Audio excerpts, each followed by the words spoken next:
Sem Tabus aqui com você mais uma vez, o nosso encontro chegando. Bem-vindo, bem-vinda a esse momento gostoso aqui do Sem Tabus. Você que está aí meio com soninho a essa hora da noite, acorda, se apronta, levanta, abre os olhos, presta atenção. A conversa é sempre boa, pelo menos o nosso desejo é que ela seja realmente eficaz, eficiente para a sua vida, para a sua história. Como você está, o que você sente, o que repercute nas suas ideias, nas suas emoções, a gente tem interesse e quer participar das suas alegrias, dos seus bons momentos, mas também se alguma coisa difícil te acontece, aqui estamos nós para dividirmos este momento para ficar mais leve, mais fácil, mais tranquilo. De volta aqui no programa de hoje, como eu prometi da outra vez, a volta dele, Pastor Nelson Júnior, o homem do Eu Escolhi Esperar. Bem-vindo? Não, é essa mãozinha aqui do casado. Mão do casado. Tudo bem? Bom, bem-vindo. Tudo. Muito obrigado, Darleide, por estar aqui. Você é um amor, né? Amém, obrigada. Gente, eu fico aqui conversando, né, balangando o beiço, falando, né? Porque é muito prazeroso estar aqui. Muito Obrigado bom. pelo convite mais uma vez. Você que está em casa, desliga não, fica aí com a gente. Mais um pouquinho, deixa o sono bater não, fica com a gente Isso aí. mesmo. Pastor Nelson é do Espírito, não, é carioca, mas Carioca. mora no Espírito Santo, né, lá em Vitória. Em Vitória. Sou um homem vitorioso. Amém. Eu acordo em Vitória, eu ando em Vitória, trabalho em Vitória, casei em Vitória.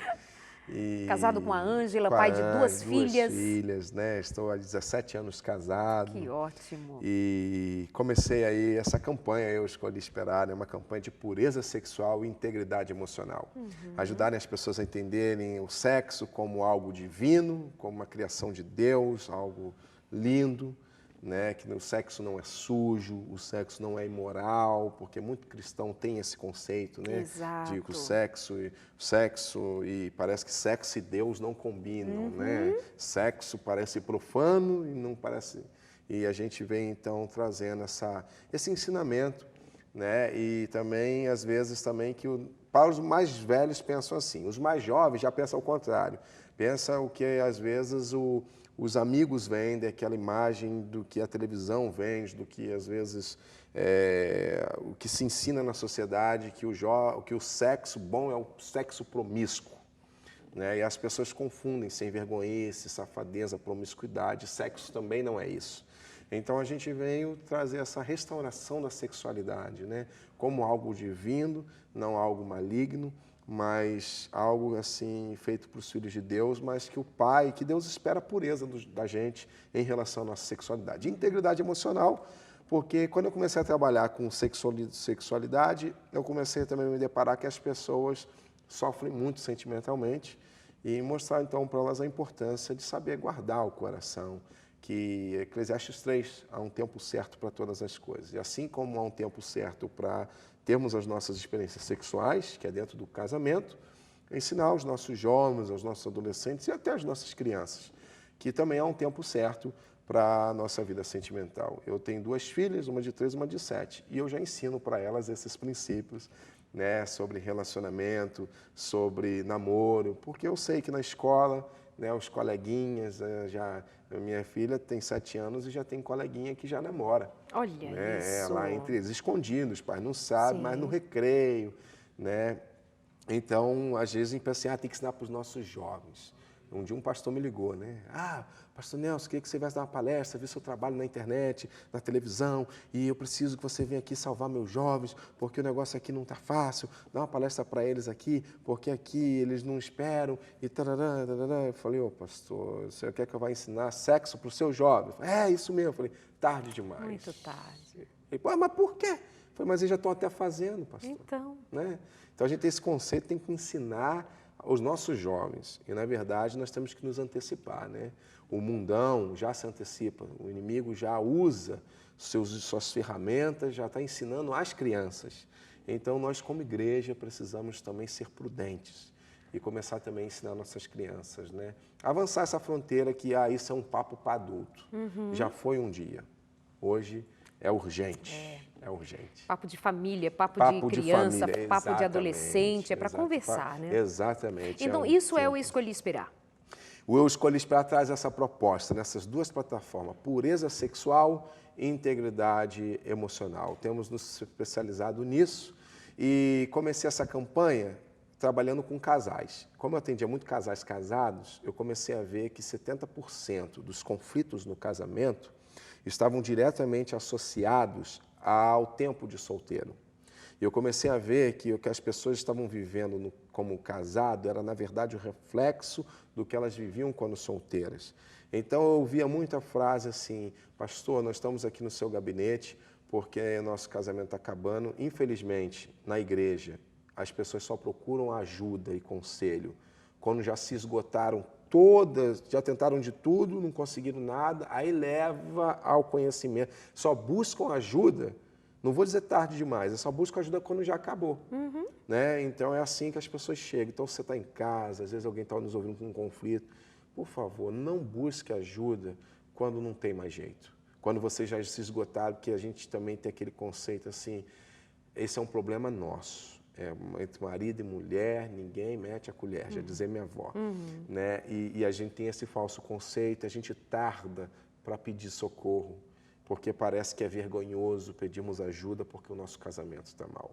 Foi trabalhando com casais que nasceu a ideia de trabalhar com solteiros. Se antecipar ao sofrimento. É, né? porque assim, olha, eu trabalhando com muitos casais e eu só tendo cristãos, e o nível de separação, divórcio muito alto entre os cristãos.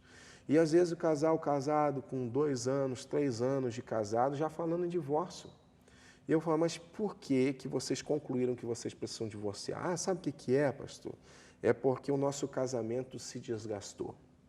E toda vez quando eu ouço essa frase, Darleide, o casamento se desgastou, na verdade, as pessoas já entram desgastadas no casamento. É diferente. Elas já entram, não é que o casamento se desgastou. As pessoas falam assim, pastor, o casamento é complicado.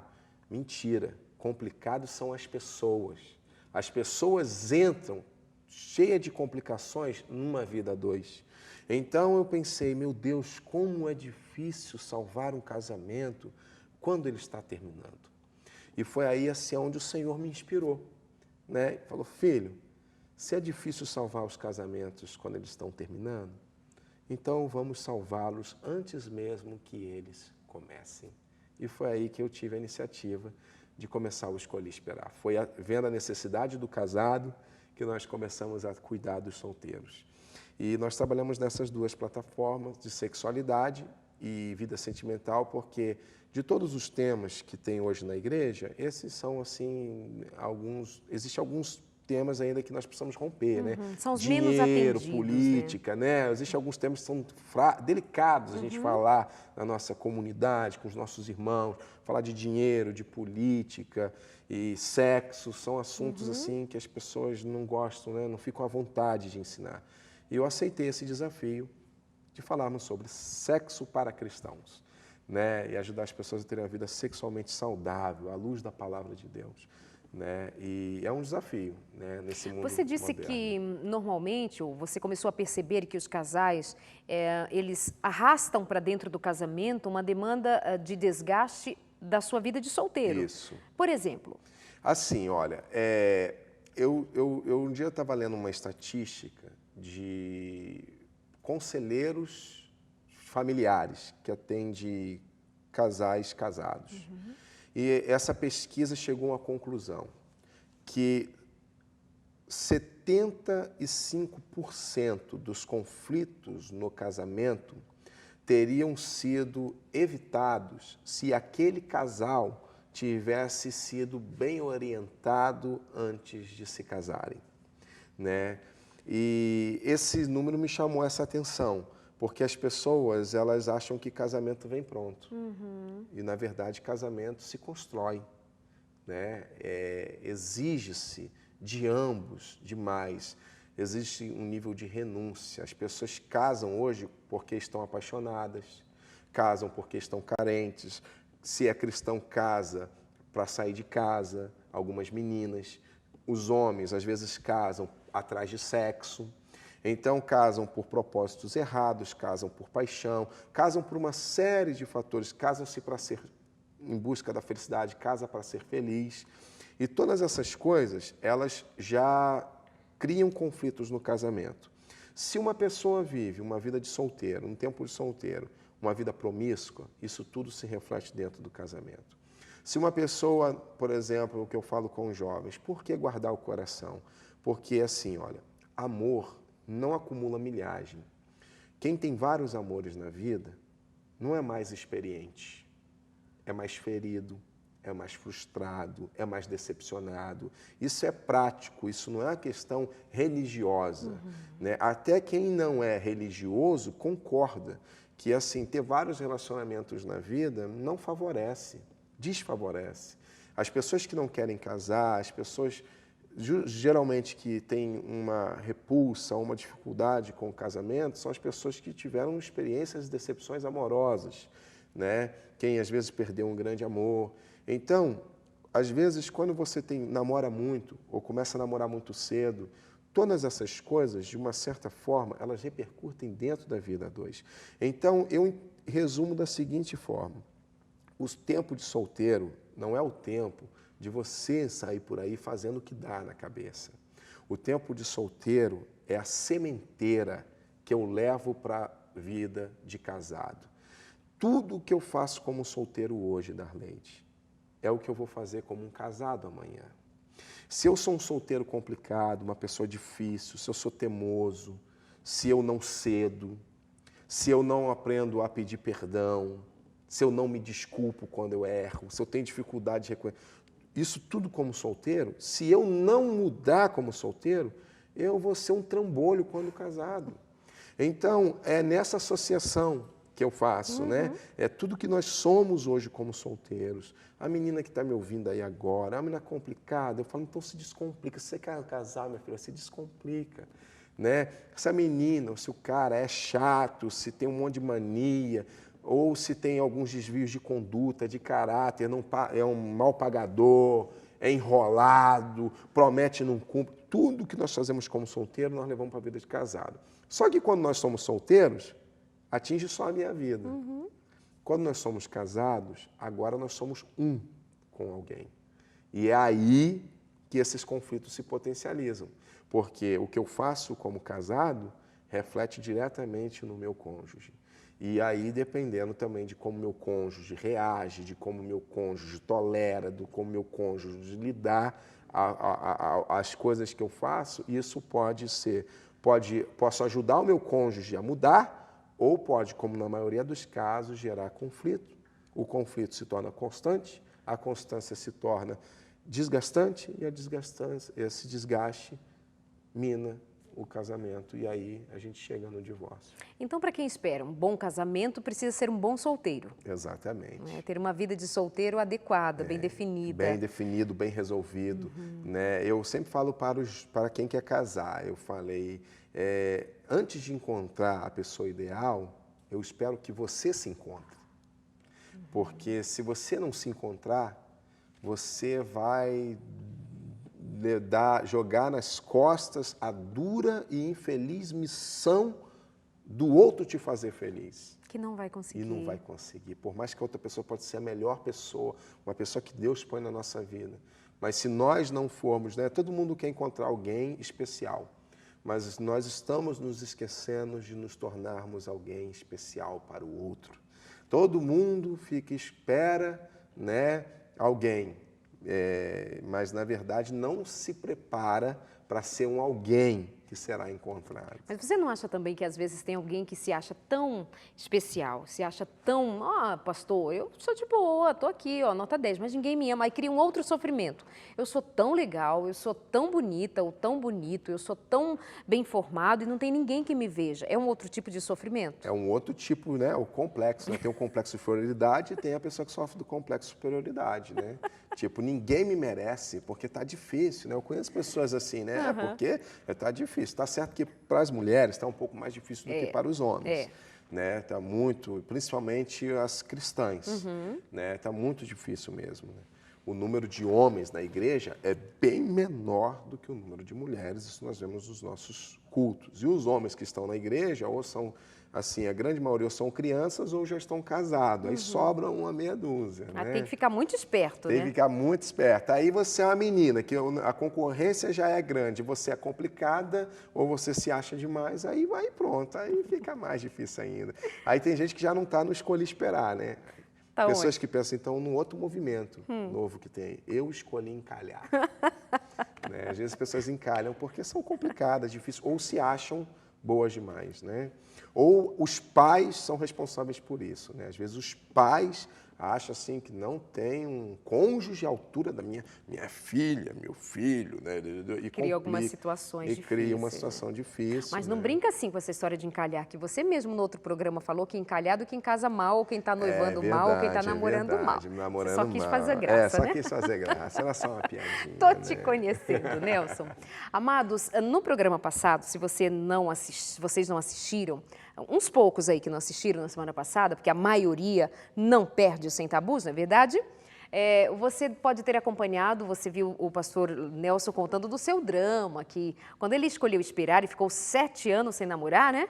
7 anos esperando em Deus, que é a expressão que se usa para dizer que esperar o tempo de Deus, o pai dele desconfiava que ele era homossexual, dizia, meu filho, você é gay. E aí quando ele decidiu ser pastor, foi todo um bullying, um drama, um sofrimento na casa dele. E eu fiquei de pedir para ele no programa de hoje contar como foi que o pai depois, se o pai dele depois entendeu que na verdade ele tinha uma proposta de vida muito além do que o pai imaginava ser e tinha medo que fosse. Mas isso é conversa para o próximo bloco, isso é conversa para depois do intervalo. Nós voltarmos aqui com o pastor Nelson Júnior, falando a respeito do Eu Escolhi Esperar, porque ele escolheu esperar e como, e por quê, e para quê, e onde ele chega agora. Também ainda queremos falar de projetos do Eu Escolhi Esperar. Por quê? Para que você entenda que há coisas que são nós mesmos quem criamos. Há propostas nossas e criamos projetos e fazemos coisas segundo o que nós imaginamos ser bom. Mas há outros propósitos que nasceram no coração de Deus. E o Eu Escolhi Esperar, como eu disse no outro programa, eu repito hoje, não é ideia de um homem. Ele apenas repercutiu o plano original de Deus. E tem levado essa mensagem de integridade emocional e sexual a milhares e milhares de jovens, a milhões de pessoas, melhor dizendo. E tem projeto novo chegando por aí. E a gente quer falar ainda sobre isso para que você entenda que há a bênção de Deus sobre isso, sim, sobre a vontade de Deus, a melhor é a vontade de Deus para a sua vida. Intervalo rápido e já voltamos aqui com o Eu Escolhi Esperar, o Sem Tabu, sem medo e sem vergonha de falar de sexo e ser feliz. Até já.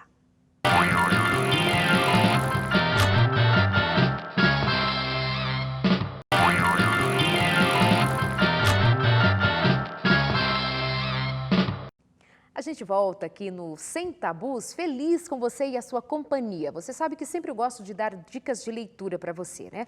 Claro que a palavra de Deus, a Bíblia, sempre em primeiro lugar. E não se abre mão disto. A palavra de Deus é luz, é lâmpada para o seu caminho. É ali que você deve aprender de Deus o que Ele espera para a sua vida. É um dilema essa história. Qual é a vontade de Deus para mim? O que Deus pede de mim? Está tudo na palavra. E o que não está escrito na palavra, com o nome, com a palavra que você gostaria de enxergar ali, por exemplo, o curso que você quer fazer, o nome da pessoa com quem quer casar.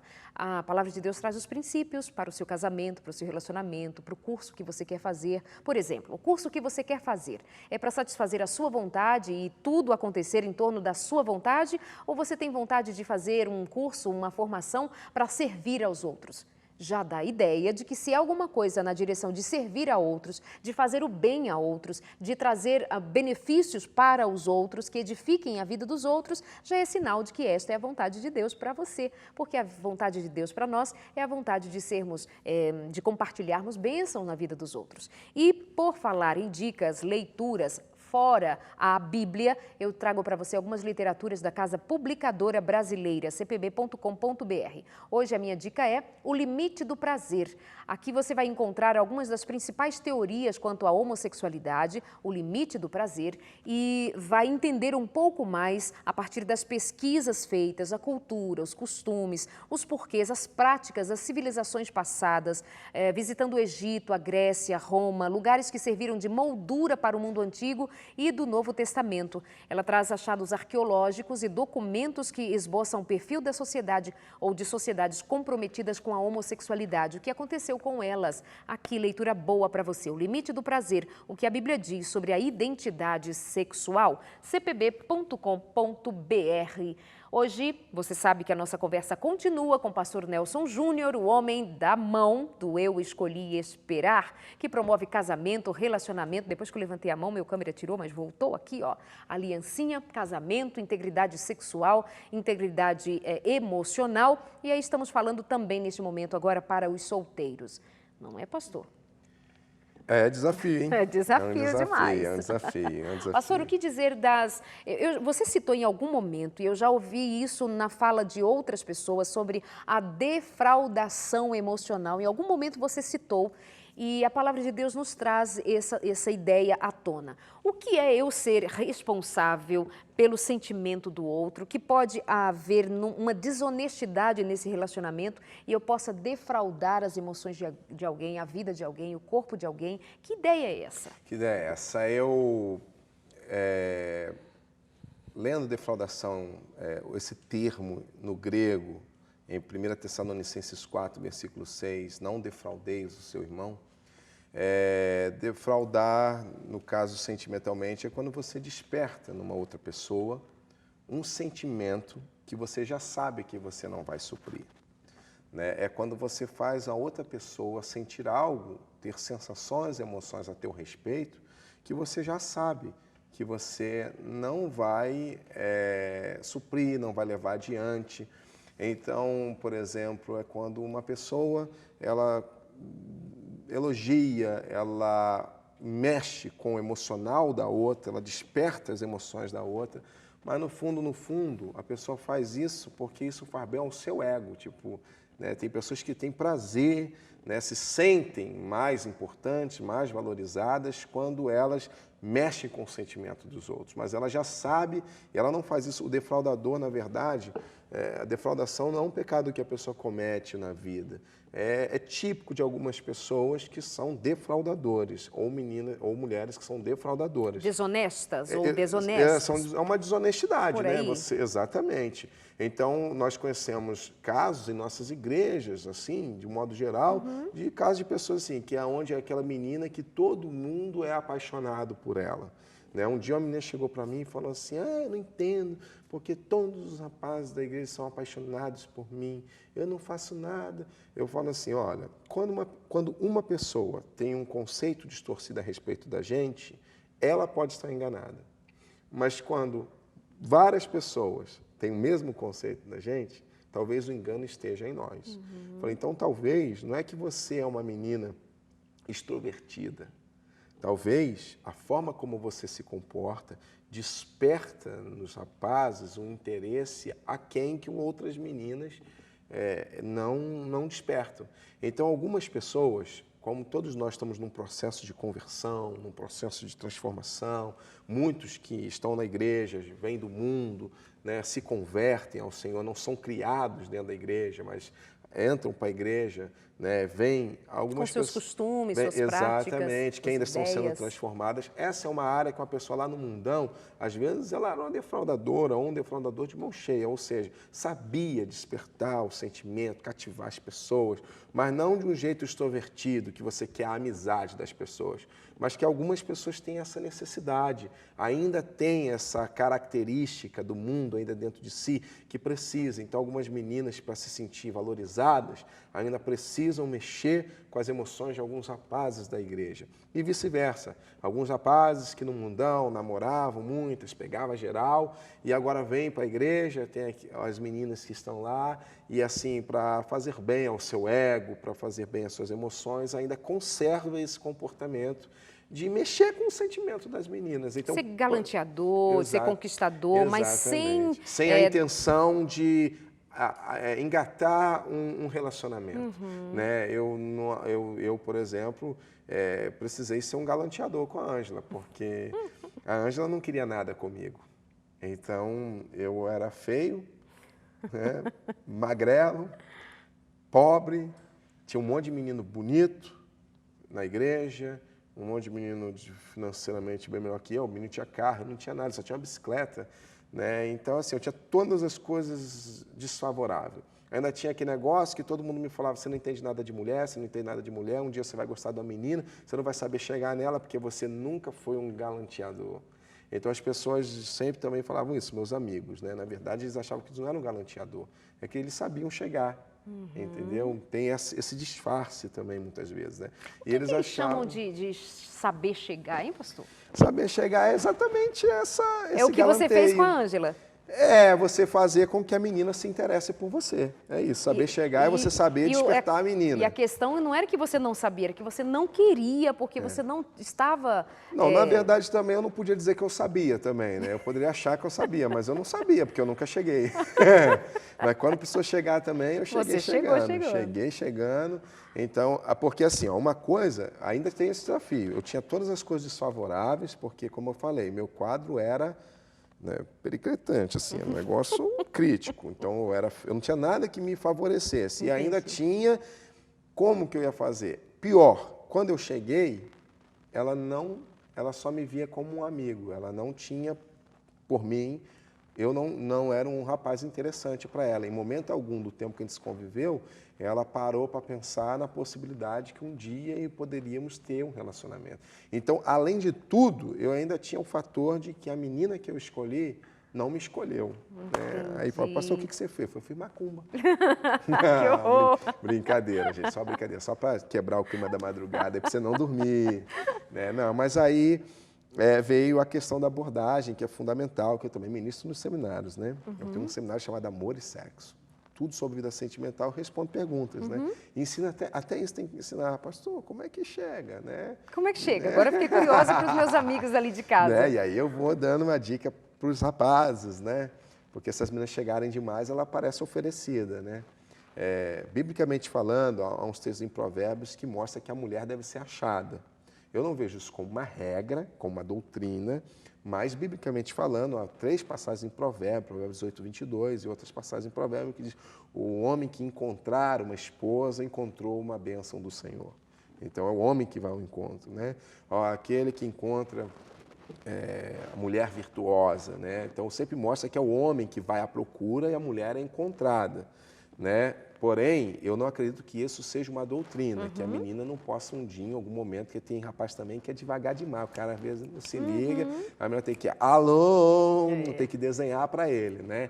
Então, em alguns casos, acredito que a moça pode sinalizar para o rapaz que está interessado. Agora, tem rapaz que não sabe chegar, principalmente assim, se o rapaz foi criado na igreja, ele não tem a malícia do mundo. Essa vida desde pequenininho, ele vai na igreja com os pais, né? E às vezes ele não tem a malícia do mundão, ele realmente, quando chega na hora H dele abordar uma moça na igreja que chamou a atenção dele, ele não sabe como chegar, né? E aí eu mostro que a abordagem é fundamental, que na verdade, às vezes o rapaz pensa que o sucesso está na abordagem, na verdade, está antes, né? Com uma série de ações, né? Ensina os rapazes, rapaz, anda, pelo amor de Deus, fala para os meninos na igreja. Olha, o rapaz da igreja, todo rapaz tinha que saber isso, ó, andar bem arrumado, cheiroso e ser inteligente. Seja sempre bonito. Se você é feio, seja inteligente. Porque eu costumo dizer assim que a inteligência disfarça a feiura para uma mulher. Mas beleza não esconde a burrice de ninguém. Exatamente. Então, às vezes o cara é bonitão, mas abre a boca, né? Né? Isso explica porque tem um monte de homem feio que casa com mulher bonita, que é o meu caso, né? Tem um milagre de Deus e também tem um milagre que a gente deixa Deus fazer na nossa vida, que às vezes não é só, às vezes o cara aposta muito na abordagem, mas ele precisa também ter uma série de posturas antes que torne ele um homem notável, né? Que outras pessoas, outras moças solteiras notem que ele é um rapaz interessante. Mulher gosta de homem inteligente. Mulher de Deus, estou falando mulher virtuosa, né? A moça que quer casar, né? As mulheres, eu falo isso para os rapazes que se sentem feios. As mulheres virtuosas, elas procuram homens inteligentes, interessantes, comprometidos com Deus. Uma das coisas, assim, das poucas coisas que me salvou com a Ângela, acho que foi a única, é porque, assim, eu não era bonito. Eu era muito magro, porque hoje eu estou magro, certo? Agora, Darleide, imagina eu, 27 quilos mais magro do que você está me vendo hoje. 27, exatamente 27 quilos mais magro. Eu era seco. Então, assim, 1,93 m, eu já era desengonçado por causa da minha magreza. Então, eu tinha todos esses fatores desfavoráveis a mim. Só teve uma coisa que chamava a atenção da Ângela em mim. Era o meu compromisso com Deus. Ela via em mim que eu era assim, ela apreciava. Então, eu me fortaleci, não era no ponto fraco, eu me fortaleci no ponto forte, né? Então, quando eu já sabia que ela apreciava em mim o meu compromisso com Deus, ela queria casar com um homem comprometido com Deus. Eu falei, mas não era eu, entendeu? Aí um dia ela falou que ela queria ser, que ela gostava muito assim da minha amizade e que ela gostaria muito de assim, que ela tinha muito medo de um dia eu encontrar alguém, ela também, e a gente perder a amizade. Né, e que ela gostaria assim, que mulher tem negócio de amigas para sempre na adolescência, né? E a Ângela tinha esse negócio de amigos para sempre. Ela falou assim, eu queria tanto ser sua amiga para sempre. Só tem um jeito. Ela falou, eu resolvo isso. Casa comigo que eu vou ser seu pro resto da vida. Brinca até de casinha com você, se você quiser. Né? Então, assim, e aí eu comecei a usar, ela me achava divertida, eu começava a achar os meus pontos positivos. Dizem que também feio tem a obrigação de ser simpático, né? Pelo amor de Deus, por favor, que eu estou falando, você tem que se fortalecer naquilo que ajuda. Então, você é feio, né, e mal vestido. Outro dia, sabe, Nelson, nós fizemos aqui um Sem Tabus, e eu trouxe aqui o Oséias Reis, ele é cantor do Arautos do Rei, é pregador também, palestrante, e ele disse que ele lançou uma campanha chamada Adote um Feio. E ele diz ser feio, tão feio que foi adotado por uma moça bonita, ele é muito bem casado também com uma mulher muito bonita, e ele diz, adote um feio, quem casa com um feio tem menos perigo, não tem motivos para ciúmes, não tem concorrência, tem todos os esquemas. E Daleide, eu vou te falar, eu era tão feio, para você ter uma noção do meu nível de feiura, que eu era tão feio, que no dia, depois de muito tempo que a Ângela estava já noiva comigo, um dia ela olhou para mim e falou assim, Júnior, você sabe o que eu acho bonito em você? Aí eu falei, uau, ela achou alguma coisa bonita em mim depois de meses. Eu falei assim, o que foi? Ela olhou para mim e falou assim, seus cílios são lindos. Os cílios, Nelson? Ela falou que meus cílios são compridos assim, Ângela. Eu falei... Só isso? Troféu joinha. Legal, hein? Você vê o meu nível de feiura. Ela conseguiu só ver. Você ainda vai voltar aqui e vai trazer fotos da sua adolescência, viu? Melhor não. Eu acho assim, ainda bem que é de madrugada, né? Que tem que ter restrição de idade, senão as crianças vão achar que é terror. E eu já prometi para você ir de casa que eu vou trazer a Ângela aqui pra gente conhecer. Quero ouvi-la. Quando trouxer a Ângela, eu trago as fotos e a gente põe na tela. Pronto, combinado assim, pra gente conhecer mais dessa feiura que ele tanto fala aqui no Sem Tabus pra gente. Tá certo, mas pensar nesse homem desse tamanho, 27 quilos a menos, realmente era muito magrinho, né? Mas nós vamos ali para o nosso intervalo, nós voltamos para continuar a conversa e eu quero que ele dê dica hoje ainda, que é um outro assunto muito pertinente dentro de toda essa conversa que a gente tem aqui e é uma plataforma do Eu Escolhi Esperar. Como é que uma moça e um rapaz se preservam de quedas na área da sexualidade, de envolvimento sexual, sem que isto seja considerado como uma coisa muito necessária de pensar. Tá namorando, rally rola, aquele negócio, ih, pastor, já foi. Por que esse tal já foi acontece? Poderia ter sido evitado? Como? O que foi? Foi fácil pro Nelson namorar aí com a Ângela e chegar ao casamento, assim, todo bonitinho, santinho, consagrado, será que foi? Não precisa falar da sua vida íntima, mas pode ajudar a gente a pensar nessas coisas, né? Tô perguntando aqui por você aí de casa, solteiro, menino e menina. Rapidinho, já voltamos aqui no nosso Sem Tabus e esperamos você.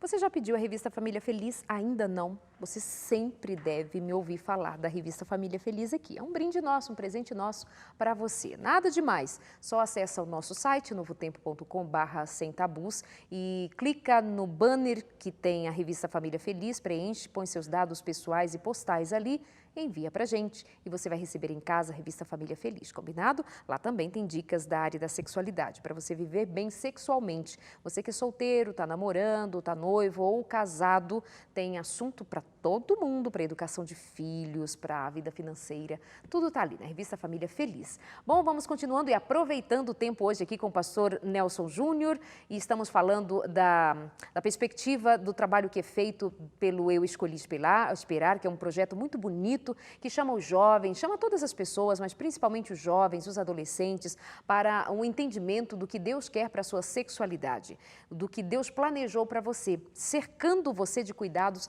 para te fazer mais feliz. Pastor, agora eu quero saber, porque eu prometi no bloco anterior, que você daria dicas agora para os meninos não chegarem ao nível de depois dizer assim, ih, aconteceu, eu não queria, mas aconteceu. Eu acho que às vezes os meninos se envolvem num namoro bem avançadinho, bem danadinho, bem no escurinho. Quais são suas dicas? Olha, vou pegar o gancho numa coisa que você falou, né? Tá. Até que pega na minha história também, né? Imagina que às vezes a pessoa pensa assim, o cara trabalha com pureza sexual, né? Tudo bonitinho, santidade, né? Negócio todo puro. E na verdade não foi assim, né? Quando eu estava sem a Ângela, eu tinha as minhas lutas, que era de carência, os meus impulsos, os meus desejos. E depois que eu conheci a Ângela, me relacionando com ela, esses meus impulsos, eles aumentaram. Afinal, eu sou homem, sou heterossexual, estava apaixonado, ao lado de uma menina bonita que mexia comigo, eu me sentia sexualmente atraído pela Ângela, né? Então, assim, como foi o seu relacionamento? Foi fácil? Não. Eu sou muito franco com os jovens quando eu falo sobre isso. Se eu pudesse, eu tinha, como bom carioca, passado o rodo na Ângela, né? Passado o cerol na Ângela antes de casar, né? E por que eu não fiz? Por que você não podia? Porque desde cedo eu entendia que o sexo era um presente de Deus para o casamento. E eu fiz essa escolha de me guardar sexualmente para o casamento. Quando eu estive numa situação em que eu tinha toda a oportunidade de quebrar esse propósito, esse compromisso, oportunidades não faltaram e vontade também não. Porque vontade eu tinha, né? Muita até. Né? Mas o temor ao Senhor foi fundamental. E eu aprendi assim que é uma diferença muito grande entre convicção e opinião.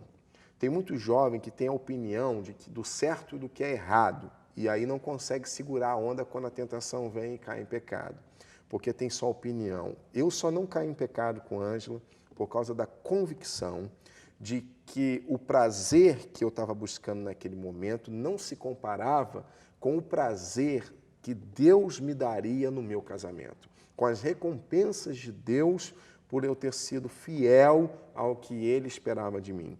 Então eu sabia assim que aquilo que eu queria naquele momento era bom e era prazeroso, mas não se comparava com o que eu iria colher em Deus no meu casamento. Então eu tomei uma decisão, era puramente por convicção.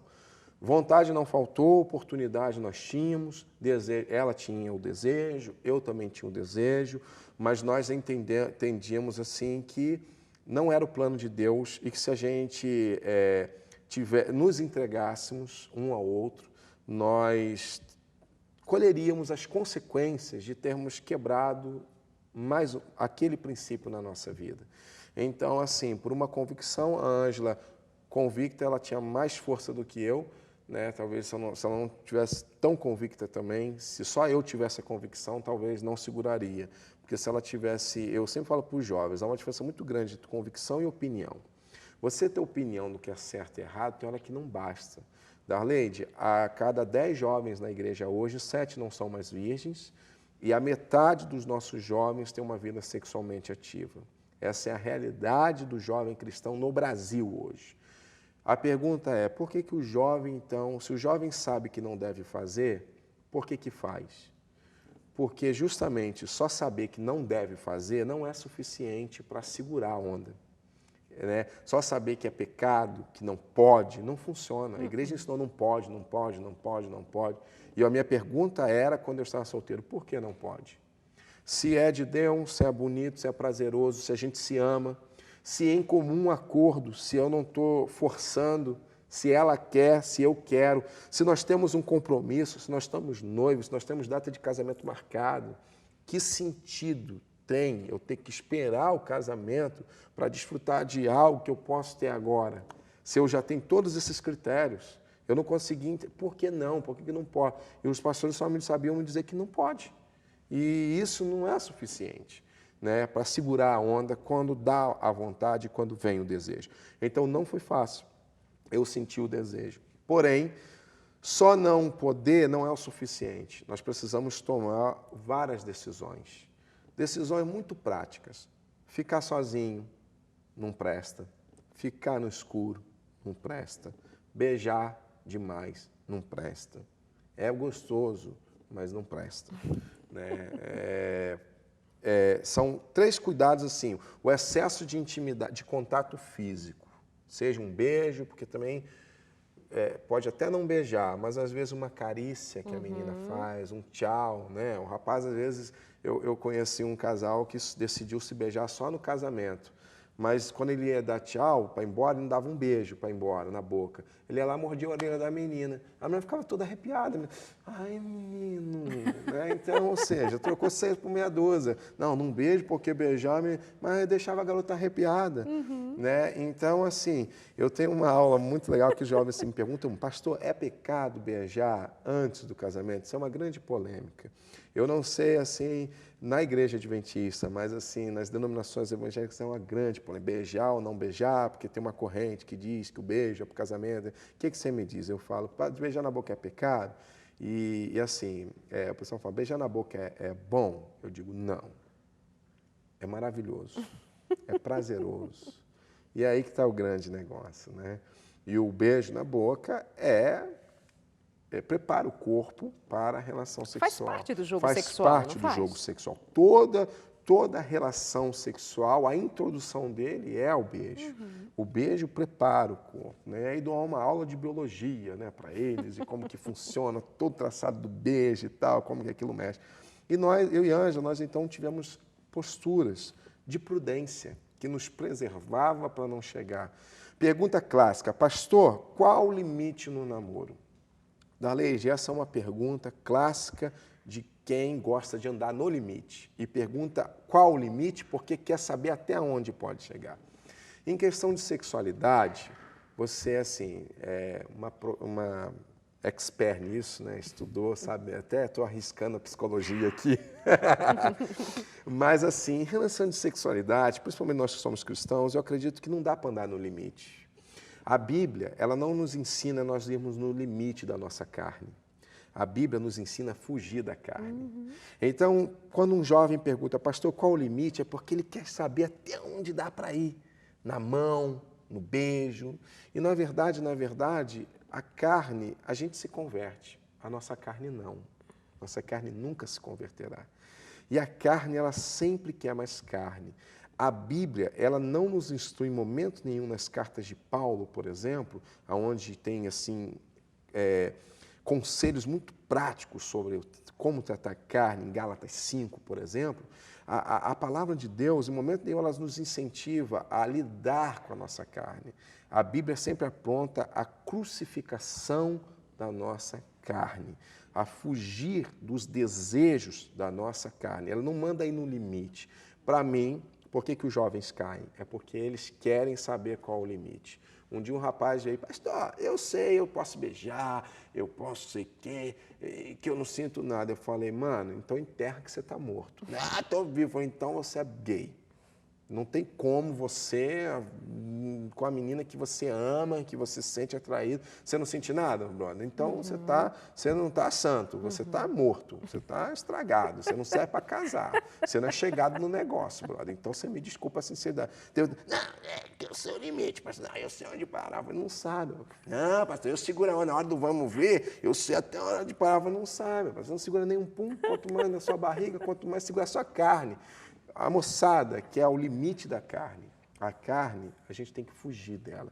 Nós precisamos crucificar o velho homem em Cristo, nós precisamos crucificar os desejos malignos da carne, porque também nem todo desejo é mau, nem todo desejo é ruim. Exato. Né? Então, também a igreja também, às vezes, confunde muito isso a cabeça dos jovens. Um dia uma menina chegou para mim, ela era solteira, e ela se achava impura porque ela sentia desejos.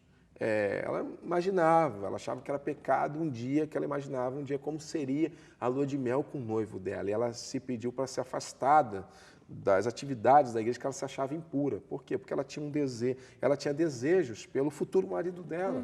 Olha que ponto, ela se achou aquilo, ela achava assim indigna de estar ministrando, trabalhando nas coisas de Deus por causa disso. E desejo tem desejos bons e desejos maus. Desejos maus nunca se tornarão bons. E desejos bons, a forma como nós saciamos eles, podem se tornar maus. Então, eu falo para o jovem, um dia um rapaz da minha igreja chegou assim, pastor, ora por mim. Eu não sei se acontece para você aqui, mas ele chegou para mim e disse, pastor, desesperado, pastor, ora por mim, pelo amor de Deus, estou passando a prova. Eu falei, o quê? Você vai fazer ENEM? É vestibular? Não, quem me dera a minha prova é a outra. Pastor, é pior do que isso aqui. Sabe que eu vou casar no final do ano? Eu falei, sei. Então, é sobre isso que eu quero falar. Mas o que foi, cara? Pelo amor de Deus, está me assustando. Sabe o que é? Eu ando sentindo umas coisas muito estranhas. Aí eu falei, meu Deus, vai falar que é gay, quer ver? Meu Deus, que está gostando de outro rapaz na faculdade. Comecei a pensar, eu falei, Nelson, só de pegar, eu quero que você olhe por mim, só de pegar na mão da fulana, rapaz, já me dá um calor, isso já mexe comigo.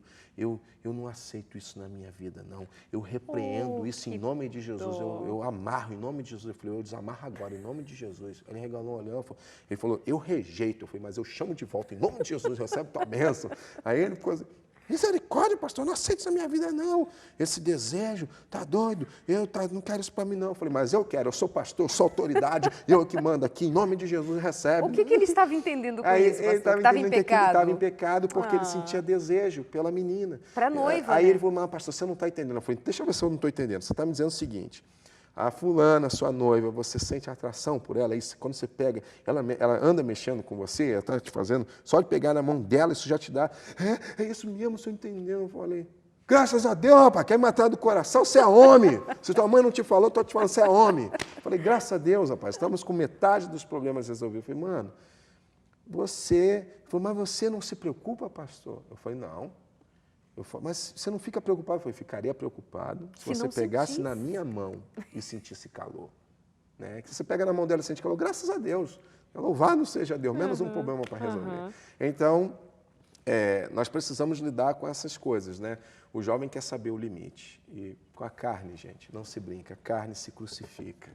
Mas será que não era isso que o rapaz queria? Crucificar a carne para ele, talvez não foi... passou a ideia para ele que crucificar a carne seria ele não dar vazão a esse... Não era para ele sentir aquilo, não era para ele estar desejando, não era para ele estar querendo. Não está aí o erro? Não, às vezes na comunicação pode até estar. Aí é onde eu falo, uma coisa é o desejo. O pecado está em o que nós fazemos para saciar os nossos desejos. Como atende esse desejo, exatamente, porque isso não é só na sexualidade, isso é na alimentação, isso é no desejo de roupa, da moda, de cobiças que a vida nos proporciona e vive nos convidando. Então, é a mesma postura para várias coisas. E nesse caso, o desejo, nós somos seres espirituais, seres emocionais, não tem como arrancar essas coisas da gente. E nós precisamos entender que nós somos seres sexuais. O que nós ainda não aprendemos é desfrutar, e aí é que entra a nossa proposta de pureza sexual, tentar ajudar as pessoas a viverem sua vida sexualmente saudável. Assim como eu olho algo que me atrai, que me dá desejo de comer, mas eu sei que faz mal à minha saúde, eu decidi não comer mais, eu, assim também com a minha sexualidade. A gente tem o desejo, tem a vontade, mas a gente precisa desfrutar do fruto do Espírito, que entre os frutos é o domínio próprio. Então, na questão dele, eu também pude explicar isso para ele, que o desejo não era errado.